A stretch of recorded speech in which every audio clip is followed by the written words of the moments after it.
बच्चों, हम अपने पिछले वीडियो को कंटिन्यू करते हुए जिसमें हमने पढ़ा था मांग की अवधारणा यानी कि कंसेप्ट्स ऑफ डिमांड। इसी चीज को कंटिन्यू करते हुए हमने मांग को समझा था, मांग अनुसूची को समझा था और आज हम इसको कंटिन्यू करते हैं मांग वक्र पढ़ेंगे, जिसको हम कहते हैं डिमांड कर्व। कल हमने यही छोड़ा था अपना टॉपिक कि डिमांड कर्व क्या होता है कि जिस तरीके से हमने मांग अनुसूची पढ़ी कि मांग अनुसूची की किसी भी विभिन्न कीमतों पर उपभोक्ता के द्वारा मांगी जाने वाली मात्रा मांग कहलाती है। अगर उसे तालिका या सारणी के द्वारा प्रस्तुत किया जाता है तो वो कहलाती है मांग अनुसूची। यही चीज अगर मांग वक्र में समझे तो हमने मांग वक्र क्या था, किसी समय विशेष, किसी समय में विभिन्न कीमतों पर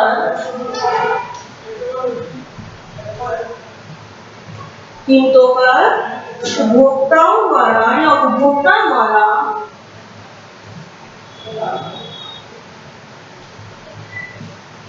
मांगी जाने वाली मात्रा, मांगी जाने वाली वस्तु की मात्रा भी बोल सकते हैं और मात्रा भी बोल सकते हैं। किसकी क्वांटिटी मांगेंगे हम? वस्तु की मात्रा। ये चीज तो मांग थी।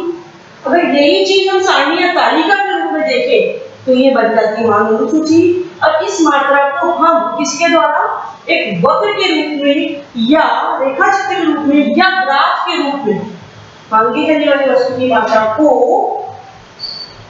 ग्राफ के रूप में दर्शाना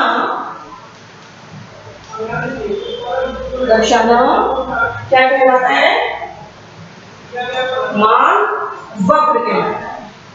बच्चों पहले इस चीज के अंतर को समझेंगे। आपके जो बुक में दे रखे हैं वो 3 टॉपिक दे रखे हैं। पहला, मांग कितने प्रकार की है, हमने वो मांग बताई थी कल कि मांग व्यक्तिगत मांग, बाजार मांग। मांग अनुसूची क्या है तो हमने बड़ी चीज बता दी थी, व्यक्तिगत मांग अनुसूची और बाजार मांग अनुसूची। इसी तरह से आप बता रहे हैं मांग वक्र। तो मांग वक्र क्या है कि हमने जिस तालिका को ग्राफ के रूप में या सारणी को या मांग अनुसूची को भी लिख सकते हैं, हम मांग अनुसूची को ग्राफ के रूप में दर्शाना मांग वक्र कहलाता है। मांग अनुसूची में हम क्या चीज दर्शाएंगे? वही चीज, विभिन्न कीमत होगी और उपभोक्ताओं के द्वारा मांगी जाने वाली मात्रा को हम दर्शाएंगे। उसी चीज को हम क्या बता रहे हैं? मांग अनुसूची बता रहे हैं। या हम डायरेक्ट भी बोल सकते हैं कि ग्राफ के रूप में आंकड़ों को दिखाना या दर्शाना मांग वक्र है। दूसरी चीज,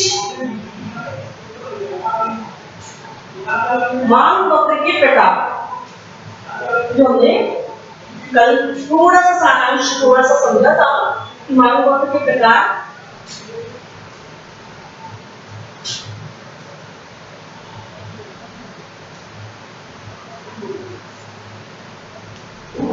पहला, व्यक्तिगत या व्यक्तिक लिख सकते हैं मांग वक्र। हम इसे ग्राफ के द्वारा कैसे समझाएंगे बच्चों? सबसे पहले व्यक्तिगत मांग वक्र के लिए हमें क्या आवश्यकता है? मांग अनुसूची। कौन सी मांग अनुसूची? जब हम व्यक्तिगत मांग वक्र बना रहे हैं तो हमारे पास क्या होनी चाहिए? व्यक्तिगत ही मांग अनुसूची होनी चाहिए, यानी कि वही सारणी होनी चाहिए जिसके डेटा हमारे पास होंगे तो हम उसका मांग वक्र बना लेंगे। इस तरीके से हम व्यक्तिगत मांग वक्र क्या कहलाएगा कि व्यक्तिगत मांग अनुसूची के द्वारा या व्यक्तिगत मांग अनुसूची को एक ग्राफ के रूप में प्रदर्शित करना व्यक्तिगत मांग वक्र कहलाएगा। अब इसके आंकड़े देते हैं। हम एक सारणी या तालिका की मांग अनुसूची दे रहे हैं। पहले यहाँ पे लिख सकते हैं हम मांग अनुसूची, जो हमने कल समझी थी।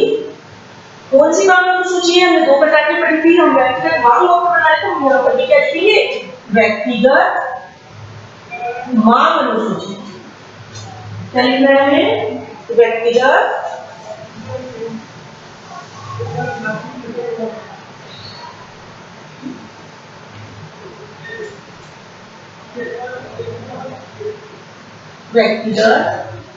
मांग अनुसूची बना रहे हैं। उसके ही आधार पर हम मांग पत्र बनाएंगे। सबसे पहले हमने यहाँ पे लिखी प्राइस, कीमत, उसकी वस्तु की कीमत,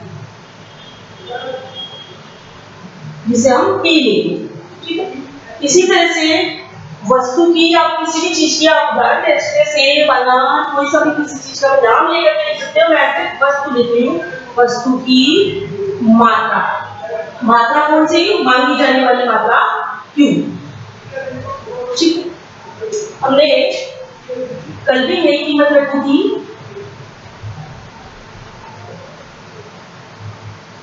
हम डेटा एक ही इसलिए ले रहे हैं ताकि आपको ध्यान रहे और अच्छे से समझ में आ जाए। वस्तु की मांगी जाने वाली मात्रा 25 रुपये पर केजी थी कोई चीज, तो हमने 1000 डिमांड की थी, मांग की। 50 हो गई तो हम 750 कर रहे हैं, 75 हो गई तो हम 500 कर रहे हैं, और 100 हो गई तो हम 250 मांगी जाने वाली क्वांटिटी। ये ग्राम से या किलोग्राम से हो सकती है। हमने मांग अनुसूची या तालिका तो बना दिया, अब इसको वक्र में कैसे कन्वर्ट करें या परिवर्तित करें, इसके लिए हम एक मांग वक्र बना रहे हैं, जिसमें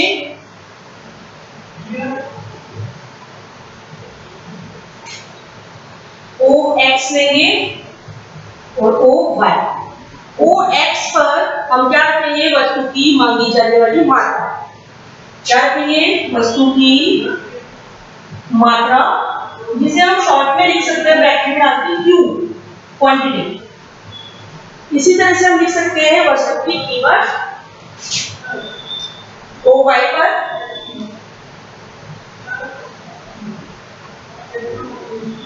जिसे हम लिखेंगे पी। अब कैसे आपको मेजर करना है, ग्राफ के द्वारा करना है तो आप बराबर बराबर मेजर करेंगे। यहाँ पे आप कीमत निर्धारित कर रहे हैं जो आपकी वस्तु की है, जैसे 25, 50, 75, 100, ये किधर की तरफ आएगी, कीमत। हमने लिखी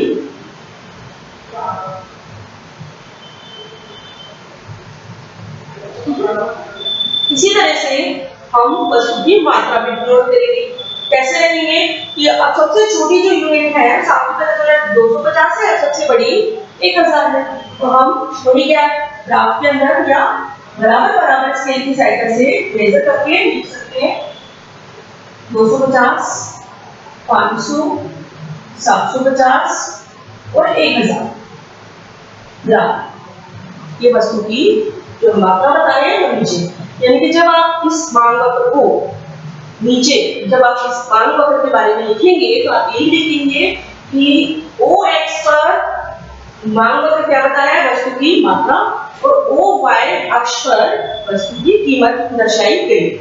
अब सीधे सीधे हम डेटा पे आते हैं कि जब वस्तु की कीमत 25 थी तो उपभोक्ता के द्वारा मांगी जाने वाली मात्रा कितनी थी, 1000।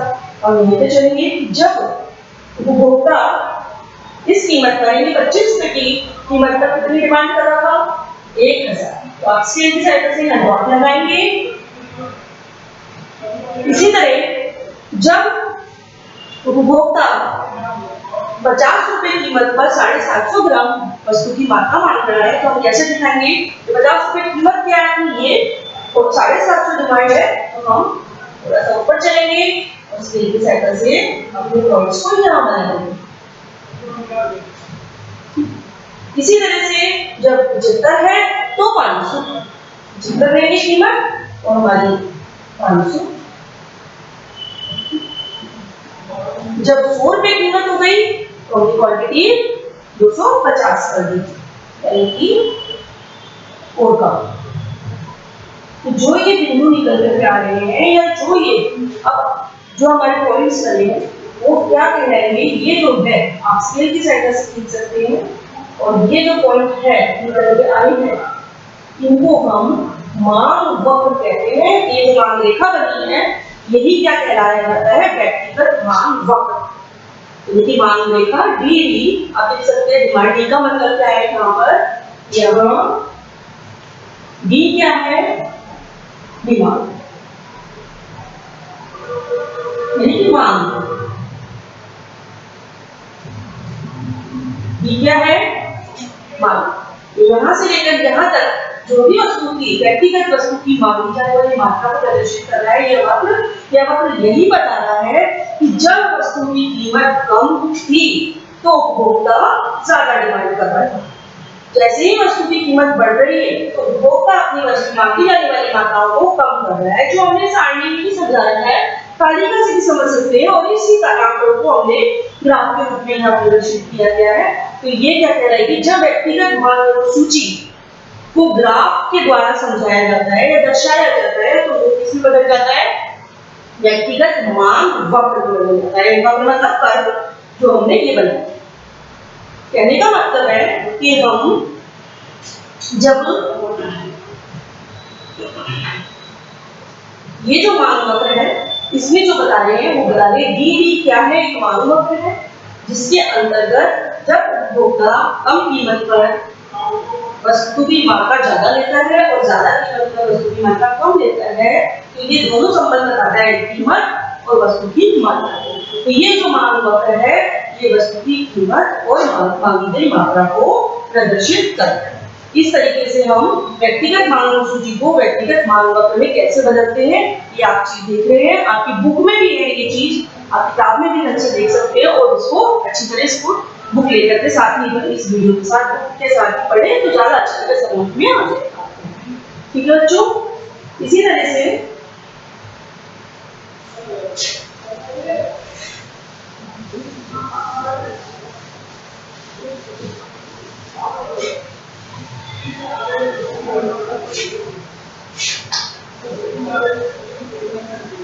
जो नेक्स्ट टॉपिक चल रहा है आपका दूसरा, ये क्वेश्चन आता है कि बाजार मांग वक्र समझाइए। काल्पनिक आंकड़ों के द्वारा बाजार मांग वक्र को समझाइए। दूसरा, बाजार मांग वक्र। पहले हमने देखा व्यक्तिगत मांग वक्र था, अब हम देखते हैं बाजार मांग वक्र क्या है। डेफिनेशन वही है बच्चों जो हमारी व्यक्तिगत मांग वक्र थी कि इसमें हमने व्यक्तिगत मांग सूची के आंकड़ों को लेकर के दर्शाया था ग्राफ के द्वारा। इसमें हम बाजार मांग के आंकड़ों को ग्राफ के द्वारा प्रदर्शित करेंगे तो ये क्या कहलाएगा, बाजार मांग वक्र। तो हम देख सकते हैं इसके अंदर कि बाजार मांग वक्र क्या कहलाएगा कि किसी भी समय विशेष पर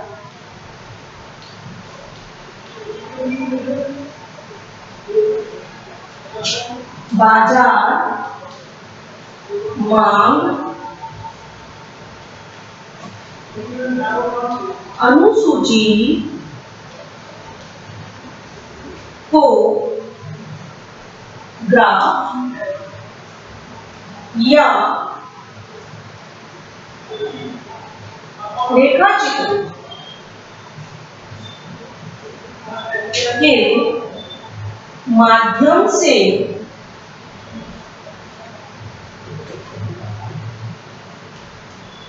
दर्शाना या प्रस्तुत करना, दर्शाना या प्रस्तुत करना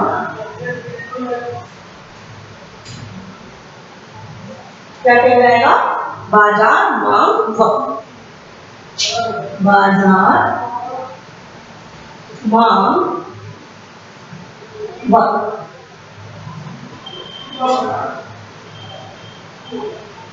कहलाता है।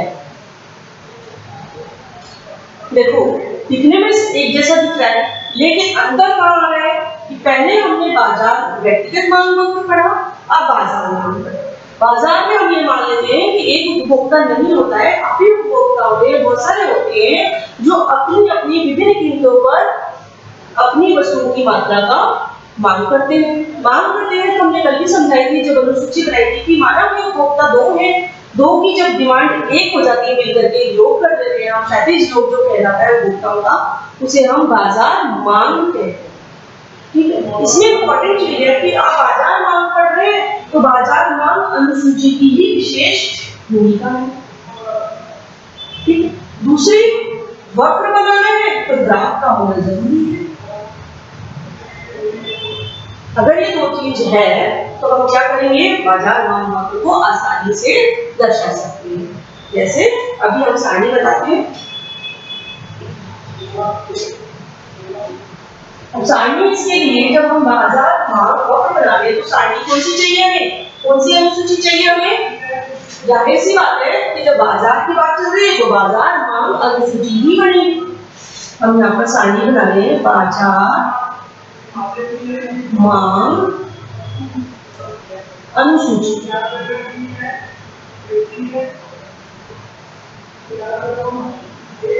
कल भी हमने बताई थी।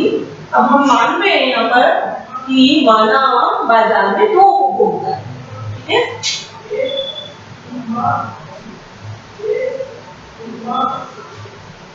जैसे यहाँ पे वही वस्तु की कीमत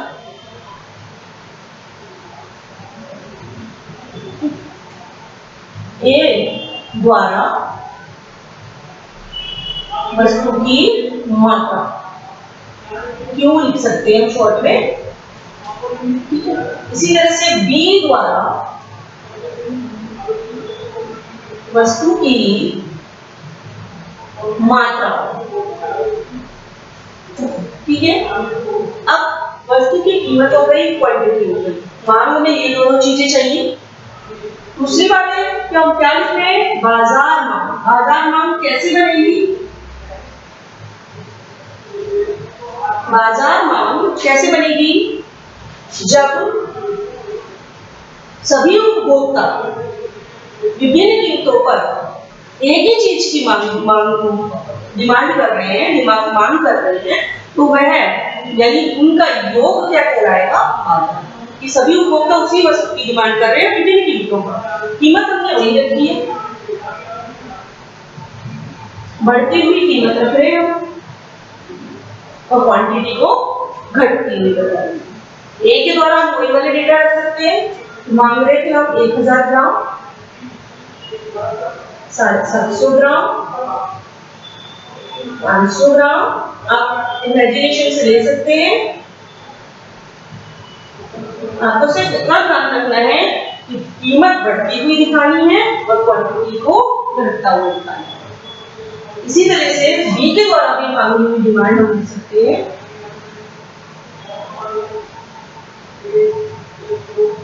800 ग्राम, 1100 ग्राम, 800 ग्राम, 475 ग्राम और 300 ग्राम। हमने दोनों उपभोक्ता की डिमांड लिखी है, मांगी जाने वाली मात्रा लिखी है। अब इनका योग यानी कि ए और बी का योग क्या कहलाता है, बाजार मांग। ए और बी का योग यानी यहाँ पे ए और बी हमने क्या बताए हैं, उपभोक्ता एक की डिमांड और उपभोक्ता दूसरी की डिमांड। हमने ये माना है कि यहाँ पर दो उपभोक्ता है।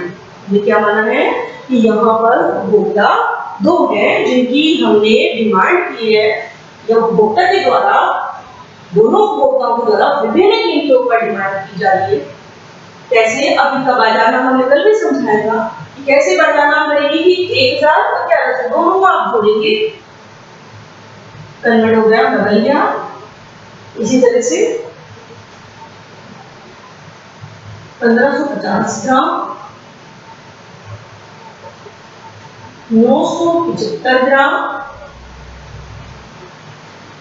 और 250 और 300, इसको हम जोड़ेंगे तो हमारा 550 ग्राम। ये हमारी आ गई बाजार मांग अनुसूची। यानी बाजार मांग निकल करके क्या आई, अब हमें व्यक्तिगत मांग से कोई मतलब नहीं है क्योंकि हम क्या पढ़ रहे हैं, बाजार मांग। बाजार मांग में व्यक्तिगत मांग का ये था कि इन दोनों उपभोक्ताओं का जोड़ जो निकल करके आ रहा है वो बाजार मांग है। ठीक है, अब इसे हम एक एक करके रेखा चित्रों से समझेंगे बच्चों। पहले बात कि हमको बाजार मांग कैसे बनी, पहले एक उपभोक्ता की व्यक्तिगत मांग थी, फिर बी की बनी व्यक्तिगत, दोनों के व्यक्तिगत ग्राफ खींचेंगे और फिर इन दोनों से रिलेटेड हम, यानी कि हमको कितने ग्राफ खींचने हैं बाजार मांग वक्र के लिए? 3 ग्राफ। पहला ए का, दूसरा बी का और तीसरा बाजार। कैसे बनेंगे?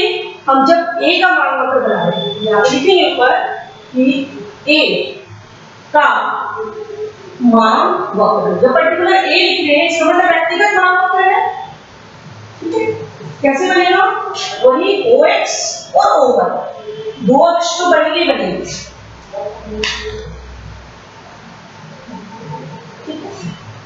कैसे हमने पहले बनाया था?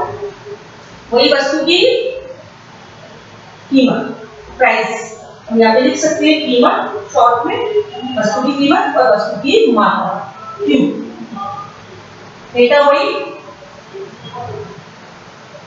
25, 50, 75, 100। इसी तरह से हम यहाँ लिखेंगे 250, 500, 750, 1000।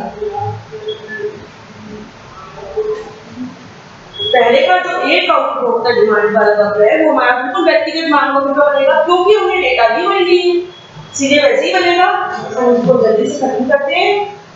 इस पर 50 थी तो 750, 75 हो गई तो 500 और 100 हो गई तो 250, यानी 250। ये जो पॉइंट हमारे निकल के आए हैं ये डिमांड वक्र हमें मिलता है डी, मांग वक्र। व्यक्तिगत मांग वक्र बन गया ए का। ठीक है, इसी के साथ अगर हम बी का भी बनाते हैं, यहाँ पे लिख देते हैं ए व बी का, ये वाला मांग वक्र ए का, और हम यहाँ पे साथ के साथ बना लेते हैं बी का भी मांग वक्र, तो आपको डिफरेंस जल्दी समझ में आएगा। करके ही बनाना पड़ेगा बच्चों। बी का मांग वक्र बना लिया हम लोग, बी का कैसे बनेगा देखिए।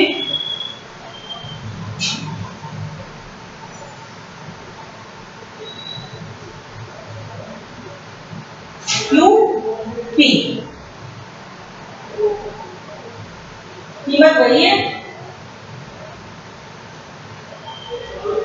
लेकिन मांगी जाने वाली मात्रा में अंतर हो गया। यहाँ पर बी द्वारा वस्तु की क्या मांग थी, अब हम जब बी का ग्राफ बना रहे हैं बच्चों तो ए को बिल्कुल ध्यान में रखेंगे, क्योंकि हम पर्टिकुलर केवल बी का बना रहे हैं। देखेंगे जब कीमत 25 थी तो बी के द्वारा कितने ग्राम मांगे थे? 1100। अब यहाँ पर हमारी जो वस्तु की मात्रा है उसमें पहले हमने डेटा लिए थे 250, 500, 750 और 1000, लेकिन यहाँ पर हम देखें तो हमारे जो अंतर आ रहा है 1100 और 300, यानी हमारे डेटा में मांगी जाने वाली वस्तु की मात्राओं में अंतर आ रहा है। तो हम ऐसे डेटा लेंगे जिससे हमारे ये जो मांगी जाने वाली मात्रा है कवर हो जाए। जैसे लेने में चाहे हम 250 ले लेंगे स्टार्टिंग में, वही 500, 750, 1000 और यहाँ पे हम ले सकते हैं डायरेक्ट का अंतर चल रहा है तो 1200। कैसे लेंगे कि जब वस्तु की कीमत 25 थी तो उपभोक्ता कितनी डिमांड कर रहा था? 1100। तो अब यहाँ पे 1100 कहाँ आएगा? यहाँ तक तो 1000 था, 1000 और 1250 के बीच में संख्या तो 1100 आएगी, लेकिन कितना 1100 हमें लेना था, 1000 उसके बीच में हल्का यहाँ हम डॉट लगा देंगे लगभग इतना। ठीक है, इसी तरह से जब वस्तु की कीमत 50 थी तो ये 800। ठीक है, 800 कहाँ आएंगे? 50 पे जाएंगे और 800, 750 और तीसरे इसमें कितना फ्रेंड्स 250 का था। 750 और 250 का अगर एग्जैक्ट आधा करें तो 275 होता है यहाँ पर आधा करने का। तो हमें लेंगे 800 तो 275 से थोड़ा सा आगे, तो जरूरी नहीं बिल्कुल मेजर करके लेना है, सिर्फ हमें मांग वक्र का निर्माण करना है, उसी को समझाना है। इसीलिए इस चीज को आप हल्का सा इंग्लिश ले सकते हैं। ठीक है, इसी तरह से जब 75 थी तो उपभोक्ता कितनी बी के द्वारा जो मांगी जा रही थी कितनी थी? 475, यानी कि 500 से थोड़ी कम। और लेंगे थोड़ा सा 500 से कम। इसी तरह से जब कीमत 100 थी तो उपभोक्ता 300 की डिमांड कर रहा था उसी वस्तु की मात्रा। 250 से थोड़ा सा ज्यादा लेते हुए हम 300 पर बात करते। इस तरीके से ये जो डिमांड कर्व है हमारा, इस तरीके से बदलता हुआ।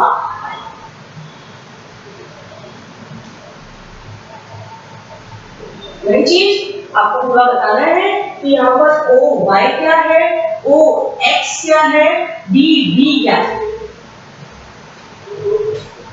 ओ वाई क्या है, वस्तु की कीमत।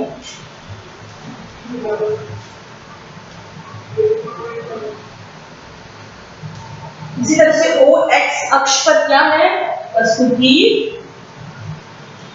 मात्रा। ठीक है। इसी तरह से डीडी यानी कि जो मेन पर्पस जिसका उद्देश्य था कि हमको बाजार मांग वक्र निर्माण करना है, तो हमने बी के द्वारा जो मांग वक्र बनाया है तो कैसे बनाया, कैसा आया है, किस रूप में, इस तरीके से मांग वक्र हमें प्राप्त हुआ है। ये भी व्यक्तिगत ही है, ये भी व्यक्तिगत मांग वक्र है क्योंकि हमने केवल बी का बनाया है। हम ए और बी दोनों का अलग अलग मांग वक्र सीख रहे, यानी व्यक्तिगत मांग वक्र हमने बना लिए। अब इनका जोड़ जो है वो क्या कहलाएगा, बाजार मूल्य। चलिए इसलिए समझाया जा रहा है कि एग्जाम में इस क्वेश्चन बड़ा आता है। बड़े आने में आपको दोनों उपभोक्ता के मांग वक्र बनाने हैं, यानी कि 3 ग्राफ बनाने होंगे। आपको 3 दे रखी है, इसमें मांगी जाने वाली मात्रा क्या है, 3 दे रखी है, 3 अलग अलग, तो आपको 3 ही ग्राफ बनाने हैं। कीमत एक ही है लेकिन मांगी जाने वाली मात्राएं विभिन्न प्रकार की है। इसीलिए आपको भी जितने सारणी में डेटा है, यानी 3 बने हुए तीनों के मांग वक्र आपको ग्राफ के रूप में दर्शाने होंगे, जिस तरीके से हम समझा रहे हैं। देखिए, ठीक है। अब मेन बाजार मांग, जब तक आप नहीं बना पाएंगे, अगर आपके पास व्यक्तिगत अनुसूची नहीं होगी या व्यक्तिगत तालिका आपके पास नहीं है, तो आप बाजार मांग का निर्माण नहीं कर सकते। इसीलिए हमने पहले व्यक्तिगत बताए हैं, व्यक्तिगत का जोड़ जो बताया वो बाजार मांग होता है। वही चीज लेंगे। अब जब हम बाजार मांग बना रहे हैं, ये ठीक है, कैसे बन रहा है देखेंगे। कीमत वही है अपनी,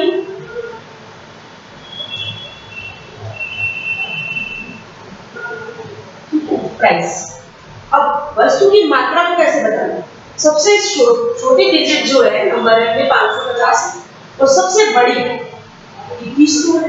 लेने में हम कैसे ले सकते हैं, 500 डिफरेंस ले सकते हैं, 500 से ले सकते हैं, 500, 1000, 1500 और फिर 2000, 2500 इस तरीके से ले सकते हैं। या फिर हम ले सकते हैं 250 से, जैसे हम ले रहे उसको आप 2100 तक के बढ़ाने पड़ेंगे आपको बाजार में। हम सबसे पहले ले रहे हैं 250, 500, 750, 1000, 1250,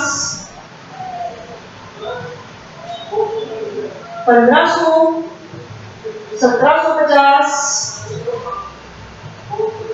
2000 और यहाँ पर हम लेंगे 2250। इस तरीके से बाजार मांग का आपका ये आंकड़ा यहाँ तक जाएगा। अगर आप 250 का डिफरेंस लेते हैं, आप 300 का भी ले सकते हैं, वो आपके ऊपर है। 300 का भी ले सकते हैं आप, 300, 600, 900 इस तरीके से भी ले सकते हैं। उसमें भी आपका डायग्राम इस तरीके से बनेगा। हमने छोटे आंकड़े लेकर इसलिए समझाया कि आपको अच्छे से बाजार मांग दिखे। वही चीज कि जब वस्तु की कीमत कितनी थी 25, तो बाजार मांग कितनी है 2100, जो हमारा पॉइंट यहाँ 2000 के थोड़ा सा पास में जाता है। ठीक है। इसी तरह से जब वस्तु की कीमत 50 होगी, ठीक है, 50 होने के बाद बाजार मांग कितनी हुई 1550, यानी कि 1500 के थोड़ा सा हम ज्यादा ले लेंगे। यहाँ जब वस्तु की कीमत 75 थी, विभिन्न कीमत आपको बताते हैं, उसको उपभोक्ता की बाजार मांग कितनी हुई 975, यानी कि 2500 से थोड़ा सा कम। हम यहाँ लेंगे इसी तरह से जब वस्तु की कीमत 100 हुई, 550 हुई, 550 थोड़ा सा ध्यान दें, तो कुछ हमारा मांग वक्र ऐसा करके या बनेगा।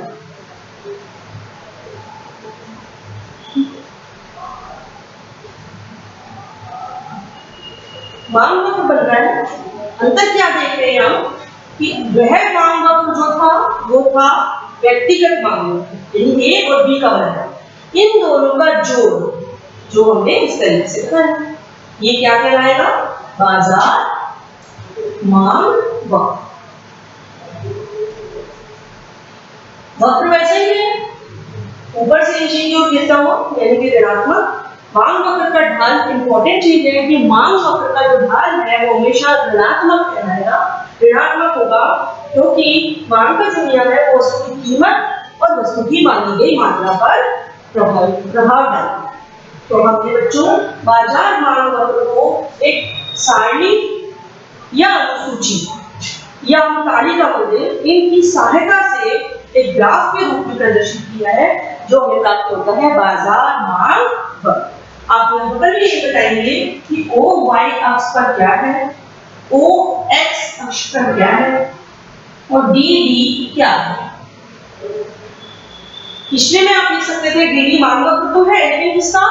ए का मांग वक्र, बी का मांग वक्र। यहाँ पर क्या रहेगा? डी डी हमारा क्या है? बाजार मांग वक्र। ओ वाई पर वही है वस्तु की कीमत।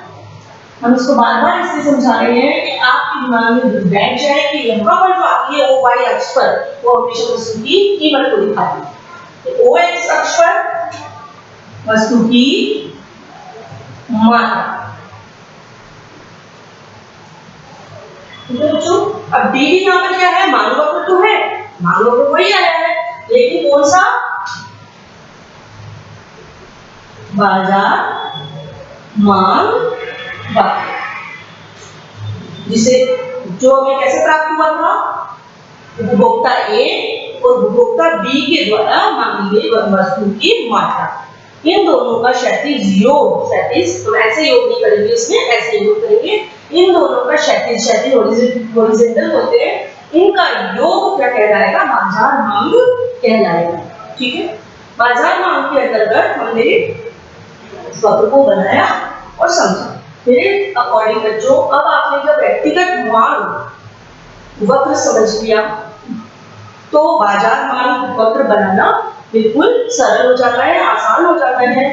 हमें एक चीज का ध्यान रखना है, कोई किसी भी चीज के मांग वक्र को पूछा जाए तो उसमें दो चीजों का ध्यान रखना है, इंपॉर्टेंट दो चीजें हैं, एक तो वस्तु की कीमत और एक वस्तु की मात्रा।